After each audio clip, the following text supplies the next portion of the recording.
rules. All right, pull up the notes I sent out this morning. We're going to move on to chapter 10. If you haven't got a chance to take the chapter 9 test, highly recommend it. Not to brag, but I think it's 5 stars. Right. 5 stars? I think I saw a Yelp review about it. Oh, yeah. It's nothing but praises. Matter of fact, I think it might even be better than chapter 8 test. Right. So I don't know about if and it's worth 100 points. That's a good chunk of change, and it's open notes. So that means if you're a senior, that should really like kind of pad your grade and get you closer to graduation, where you can go and and then you're after this you become successful, and then you come back and you like leave endowments here, right? Because you go of your financial success in the real world, right? Unfortunately, though, you have to listen to me talk about dead dudes and things that happened a long time ago before that. But if you can just take it when you get a chance, all right? I still have to kind of put them in, so it's just whenever you can find time. You know what I'm saying? All right. So chapter 10. Moving on to chapter 10. Chapter 10 is a continuation of 9. See there, it's titled Europe in the Middle Ages, but you may be asking yourself, we're already talking about Europe in the Middle Ages. And my response would be true, slow your roll, don't get so sassy. Remember, the Middle Ages was essentially, historians like to divide it into 3 eras, right? So last chapter, we're mainly talking about the early Middle Ages, aka the Dark Ages, into that period of the High Middle Ages. Section 3, generally, when we're talking about the kind of emergence of nation states and stuff like that, the Crusades, that's generally the High Middle Ages, all right? So we're kind of bouncing back here. This chapter will lead us kind of High Middle Ages into that period of the Late Middle Ages, which overlaps an era when we talk about chapter 12, which is the Renaissance. So you may have heard, periodically kind of throughout last chapter, I was kind of talking, don't type this out, this is my pending Alzheimer's. All right, I was talking about kind of the things that kind of separate the early Middle Ages from the High Middle Ages. So obviously the early Middle Ages, we talked about how this was kind of created after the fall of the Roman Empire in the western half. Remember, the eastern half of the Roman Empire lasted until 1453 is what empire? Byzantine. Byzantine, right? Okay. Hi. Okay. Chromebook charger. Corey, Chromebook charger. He just needs to give it to you? Yeah. Okay. Because in the library's case, I need a charger loan shark. Oh, wow, yeah. You are. Hustler. Yeah, you gotta be careful because these kids love, these things go for like $15 on the black market. No. Actually, 15,000. They Oh. decided to surprise. Oh, wow, that's market prices. Thank you. All right, so we also see kind of decline, people moving into the countryside, cities and towns, stuff like that, start to decline. People living in villages, manors, constant invasion from we were talking about starting in the kind of the 9th century with the Vikings, Magyars, and then Muslims in Spain into Sicily. And then the emergence of that kind of political social structure we know as feudalism, where land is the main source of wealth and title, and the use of land you kind of acquire military service and courts and stuff like that. All right. The High Middle Ages generally, these things don't happen overnight. These are kind of gradual occurrences. Are generally marked by things like the title of the section here, rebirth of trade and kind of city life, city people moving into towns and cities, populations growing. Just keep in mind, like compared to other parts of the world, cities in the early Middle Ages in Europe were relatively small. We also see a rise in population. Some of that there was a warming period from the kind of into the High Middle Ages, and the rise in population is also associated with more kind of improvements in agricultural output, particularly the technology in a different way, like how crops were grown. And then I touched upon this, where we see more and more people moving into cities. We see people that kind of develop a kind of class that they acquire wealth more like how we view people acquiring wealth through like kind of making things and selling things and stuff. All right, more portable wealth than let's say like kind of like land and that is the main source of wealth. So we see creation of like the middle class, the merchant class. Talked a little bit about this when I was talking about the model parliament in England and the Estates General in France. We see the emergence of burgesses in what they call in England, bourgeoisie in France and such. All right, so these are all things, again, they don't happen overnight. They're kind of gradual, all right, and they kind of expand as we get into the late Middle Ages. The first thing to kind of talk about is basically kind of the rise in population, all right, and a lot of that is sparked by agricultural improvements. And there's 3 kind of like forms of technology. And remember, technology just isn't your cell phone, your ham radios, and your Chromebooks. Technology is anything that pushes things along, anything that makes improvements to things. So in agricultural output, we see the emergence of something called the Karuka. all right, which is the iron plowshare, which probably has its origins in China, but makes its way to kind of Europe around the 1100s here. So the heavier plow allows for the plow to kind of dig deeper into the soil, kind of disperse the nutrients in that, and it creates more yield, if you will. Right. Also, with that is a lot of times the use of kind of beast of burdens, right? The kind of animals attractions, like oxen, horses, and that. So we start to see roughly around the Karuka kind of coming into Europe, the kind of the transition of the horse collar to one that's kind of around the horse's like kind of like breastplate there, which is more comfortable for the horse, which allows the horse to kind of get more things done, more traction and stuff. And then the emergence of mills. All right, water and wind power mills instead of these kind of traditional hand mills, mainly used to ground flour, to make more bread, so on and so forth. All right, and it's also around this time we start to see people like kind of like developing surnames that technically had like surnames. Right? There's an element of like there were people that you didn't know who they were because they were peasants. They really didn't have much status in that. But we start to see people depending on the type of jobs that they do. Like for example, Miller. Anybody with the last name Miller has association with somebody who ran a mill, right? Or a baker, obviously. Smith, anybody with the last name Smith, somebody was a blacksmith. In England, a cartwright was a barrel maker. So anybody with the last name like Cartwright was associated with barrel making. All right, so we start to see the development of kind of surnames that start to emerge with people who traditionally probably wouldn't have had that, all right, where they were able to kind of pass that down to families. So this is the kind of example of the Karuka. I have a better image a little bit later here. There's the kind of evolution of the horse collar I was talking about. Like the one at the top left is kind of harsh on the horse's kind of neck there. The bottom one, that's the one that we're talking about, kind of like around kind of the breastplate there, which is just a simple kind of adjustment here, but it makes the world of difference. You can see a number of kind of like medieval illustrations showing that horse collar being used to kind of plow the fields and that. And then you got your wind and then your bar mills. And then another one here is something that seems like it would be a no-brainer, but the one thing that we start to see more and more commonly during the High Middle Ages is the use of something called the three-field system. Now, keep in mind, in the early part of the High Middle Ages, primarily still people are kind of in kind of rural kind of areas, and the main economic engine was the manor, right, to kind of produce crops and stuff like that. So traditionally, what you had in the early Middle Ages in the manor, you had basically split it in two, the fields. Basically, one half you grew crops in there, the other half you grew, you basically left fallow, what was the green space for the animals, and then you rotate it. The problem is that you're deplenishing a lot of the soil there, right? And you're limiting the amount of crops that you can grow. Like in the Bible, you're not supposed to plant like the same crop, like two different crops in the same field. And some people actually kind of adhere to that, right? And so what ends up happening is they just basically just divide another field.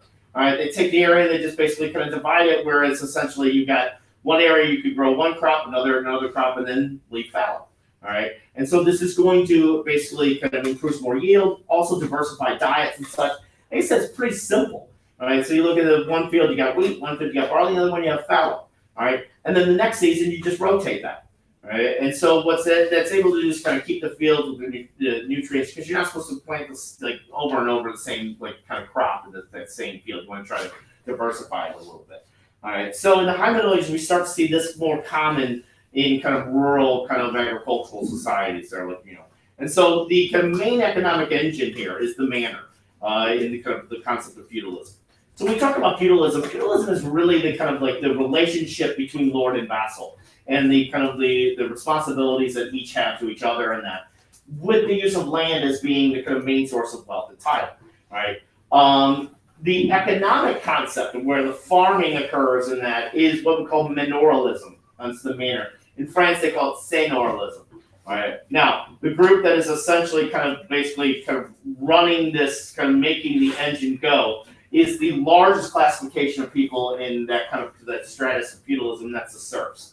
Right, there's more serfs than any of the other kind of other social societies. However, being a serf is, they're not slaves, but they're not too far off from it. Right, these are peasants that work the fields that were kind of legally bound to the land. All right, they're not technically what we call classified as freemen. All right, and so serfdom is, in a nutshell, it sucks. All right. I'm going to play you this video that kind of talks about the kind of the daily life, what it meant to be a serf, and the kind of regulations that you had on your life. Now, if you think I'm boring, which I am, Listen to this lady. She sounds like she's underwater and been sipping lean all morning. Hell no. Hell yeah. While the lives led by the monks of Tintern Abbey were hard and tiring, so were those of the serfs who farmed the fields. There were more serfs 1,000 years ago than all the other social classes combined. The serfs owned no land. Instead, they farmed long strips within great fields belonging to their masters. They were allowed to keep most of their produce. The church, however, took its share in tithes, and the landlord required a certain number of days' labor each week in his fields. The serfs dwelt in small villages, which often grew up within sight of a castle. In times of danger, the serfs could seek safety behind the castle walls. Because the lord of the castle provided the serfs both with protection and with the land to work, the serfs were said to be bound to the land. If the land was sold, the serfs were sold with it. Like all large medieval land holdings, those belonging to Chepstow Castle and Tintern Abbey were subdivided into smaller units called manors. A typical manor consisted of a fortified house, a church, a village, and a few farms.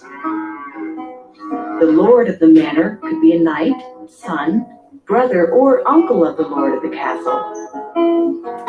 Manor villages were separated by many miles of rough road through dark forests. News traveled slowly, and as a result, the villagers' world seemed small. Most serfs rarely traveled beyond the borders of their manor lands. Villages were self-sufficient, producing everything they needed from food to clothing to furniture. Village women in the Middle Ages helped in the fields, but because they were often pregnant or looking after children, their work focused on life at home. Women sewed clothing, cooked, mended, tended the fire, and preserved food, keeping their families warm, happy, and properly fed.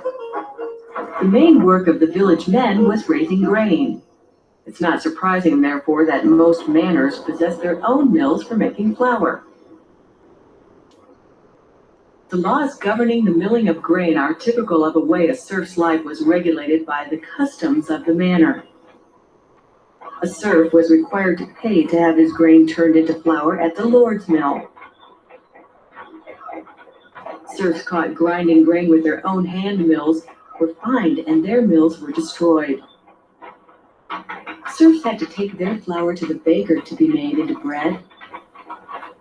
Only one person was allowed to perform this skilled task here in the village bakehouse. The baker, like other craftsmen, was a free man and was not bound to the land like the lowly serfs. Many other laws shaped the life of a medieval peasant. Hunting in the Lord's forest was forbidden, for the Lord reserved the wild game for his family and friends alone. Serfs were not even allowed to hunt the doves which flew throughout their villages. Doves were considered the Lord's property, and every manor house had a nearby dovecot where these birds were raised for meat, eggs, and the fertilizer they created. It's easy to see why the often hungry serfs resorted to poaching game, the most common offense in the Middle Ages. Even rules governing the gathering of wood were very strict. Not one stick could be gathered before paying the Lord his annual wood penny, and even then only dead and fallen limbs could be taken. The Lord of the manor also regulated the use of grazing land. Common land, the village green, was set aside for use by the serfs' animals. The Lord and the church even managed to increase their wealth at the serf's expense upon his death. At this time, his heirs were required to give the Lord his best animal as a death tax.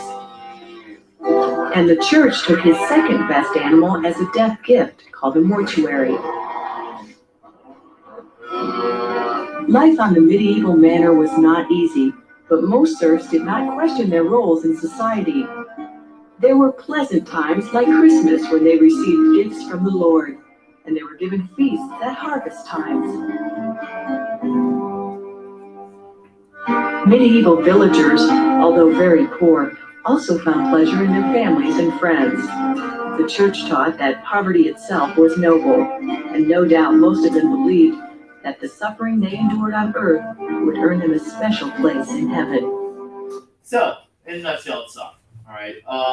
Why would somebody like basically subject themselves to that type of life, right? Well, you got to keep in mind there's really very little social mobility here in medieval Europe. All right. You're born into a class, you're going to probably stay into that class. All right.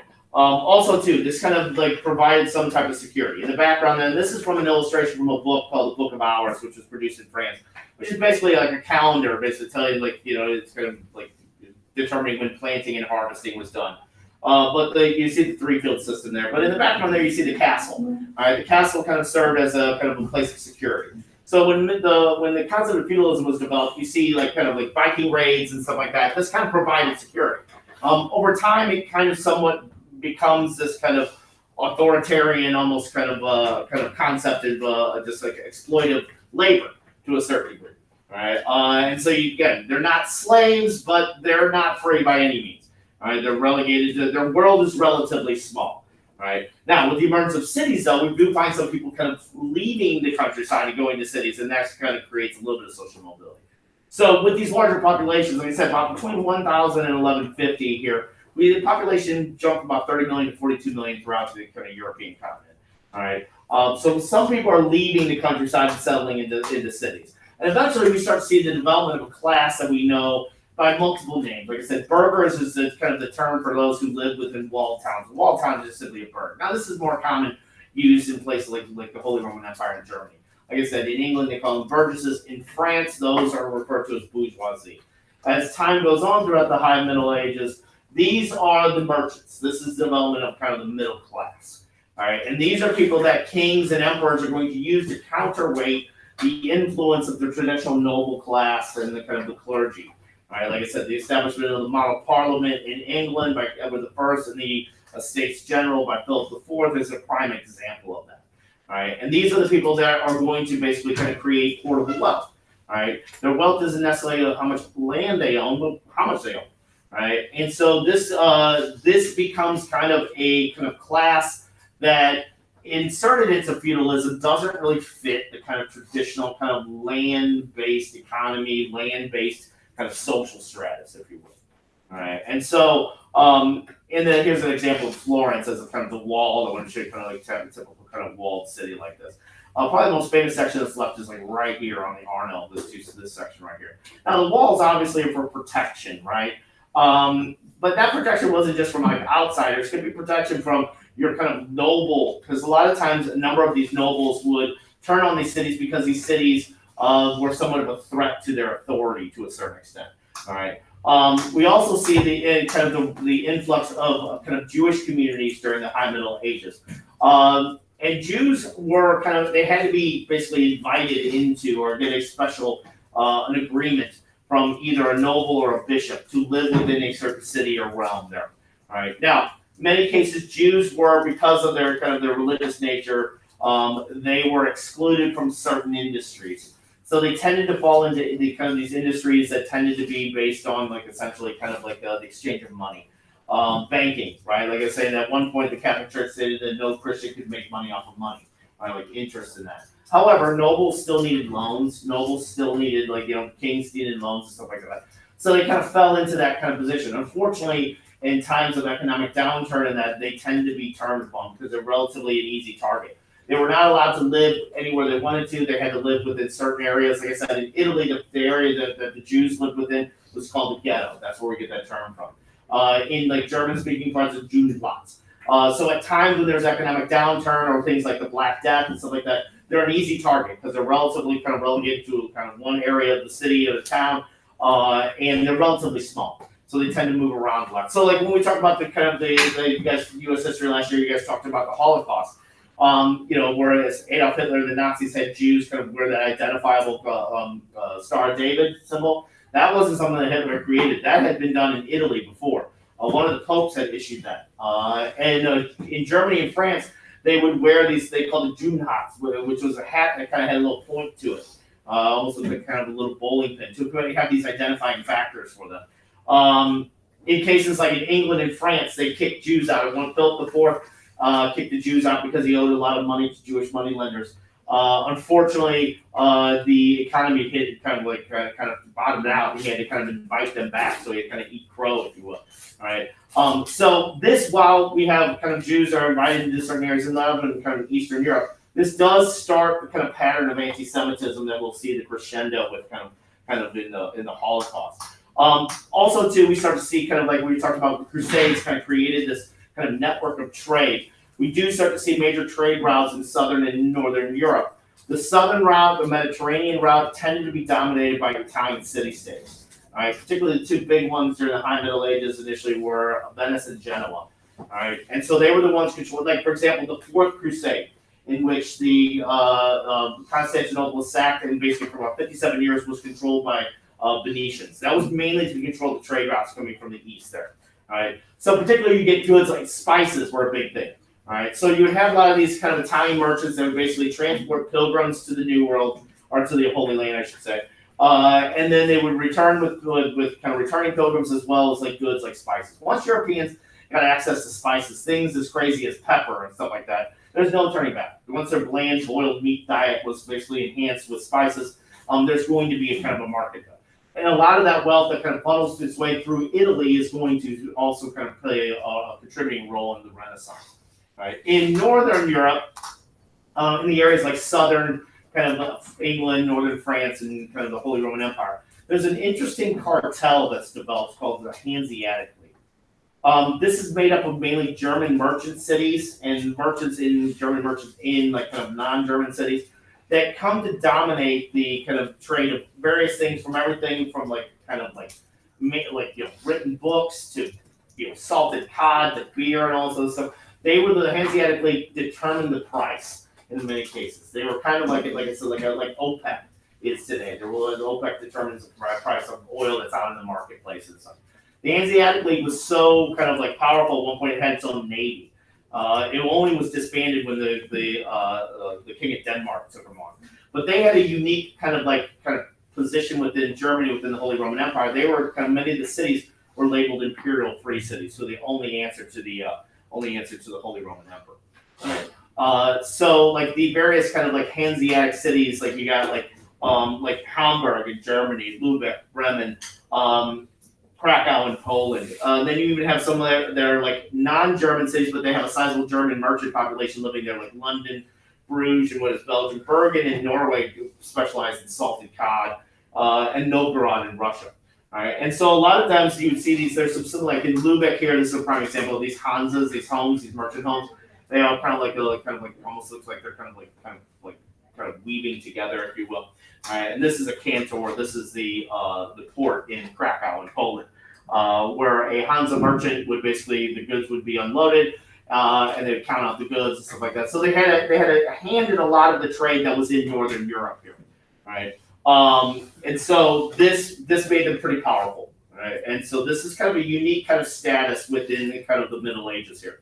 And like today, like Lufthansa, which is the kind of the German airline, the Hansa in there is taken from this, all right? And then when you get those goods, where do you purchase, sell stuff here?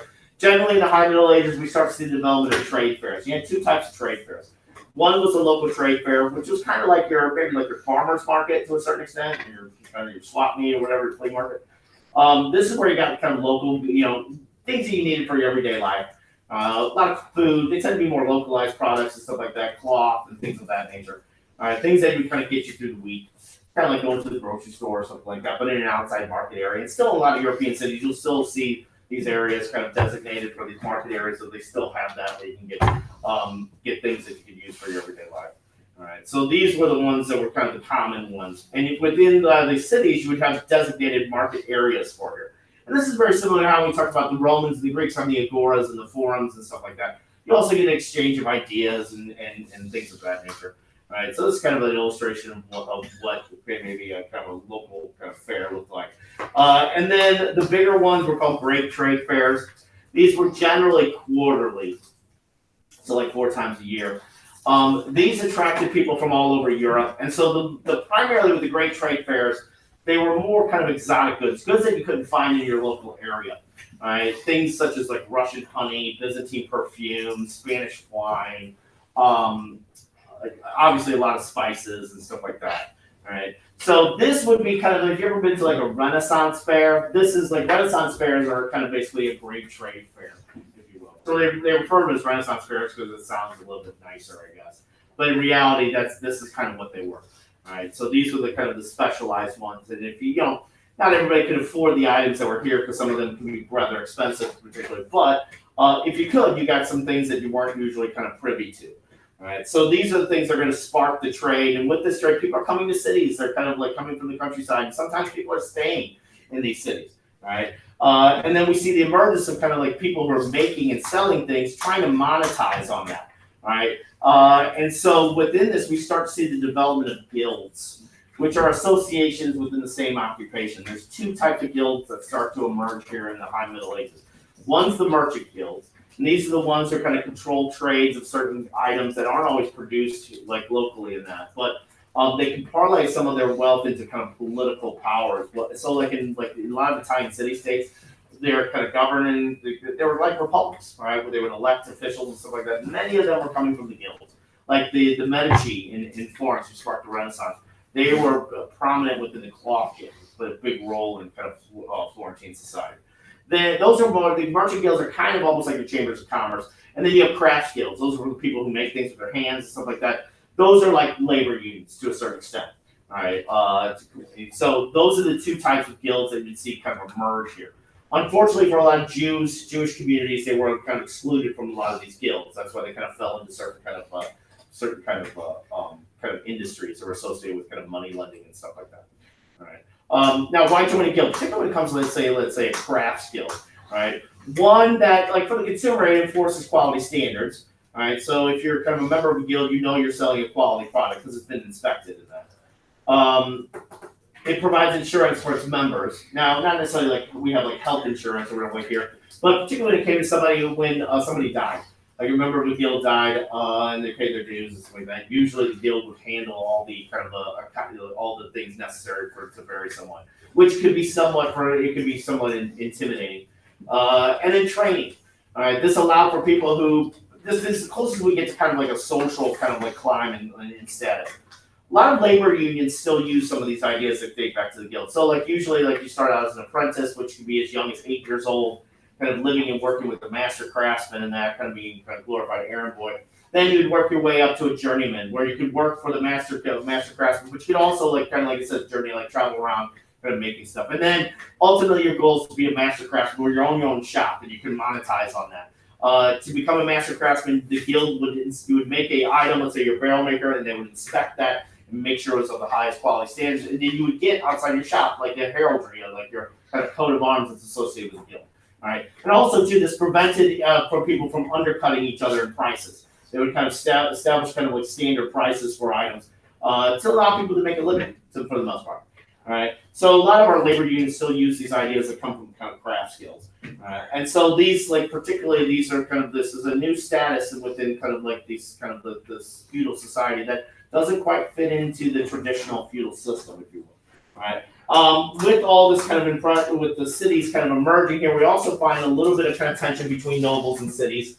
And so what ends up happening is a number of these cities, as they get more population, they kind of assert more influence. They want some autonomy, all right? And they're still within realms of various like dukes and nobles and stuff like that. So we start to see the emergence of these kind of written agreements called charters, which every city today has like a charter, basically, that gives them certain like rights and freedoms. Ultimately, the goal, like for in the Holy Roman Empire, you wanted to be labeled a imperial free city. Right, because that meant you only answered to the Holy Roman Emperor. You didn't answer to the Duke of Swabia or the Duke of Saxony or whatever like that. So a lot of times walled towns and walled cities were kind of necessary, not just for outside invaders, but also the nobles that could generate a military against them if they found that these cities were gaining too much influence. All right, so tomorrow I'll talk about the kind of the changes within the Catholic Church and the emergence of a kind of a bureaucracy there, and how religion played a role in kind of like transition.